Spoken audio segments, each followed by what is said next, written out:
आणि मोठी बातमी हाती येते। मणिपूरचे मुख्यमंत्री एन बिरेन सिंग यांनी राजीनामा दिल्याचं समजतंय। दिला हे मात्र अद्याप समजू शकलेलं नाही, त्यामुळे आता स्वाभाविकच मणिपूरमध्ये अनेक राजकीय घडामोडींना वेग आलाय। याबद्दलचे अपडेट जाणून घ्या। श्रीधर हसबनीस आपल्या सोबत आहे। श्रीधर, काय नेमकं कारण आहे मुख्यमंत्री पदाचा राजीनामा देण्याचं?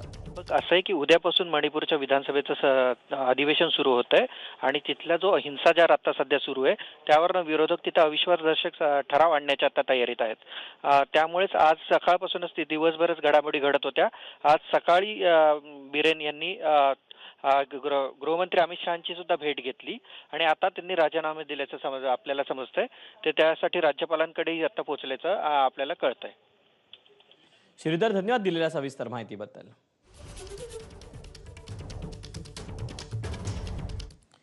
बातमी छत्तीसगडमधून। छत्तीसगडच्या बिजापूरमध्ये 31 नक्षलवाद्यांचा खात्मा करण्यात आला। पोलीस आणि नक्षलवाद्यांमध्ये मोठी चकमक झाली होती। या चकमकीत दुर्दैवानं 2 जवान देखील शहीद झालेत।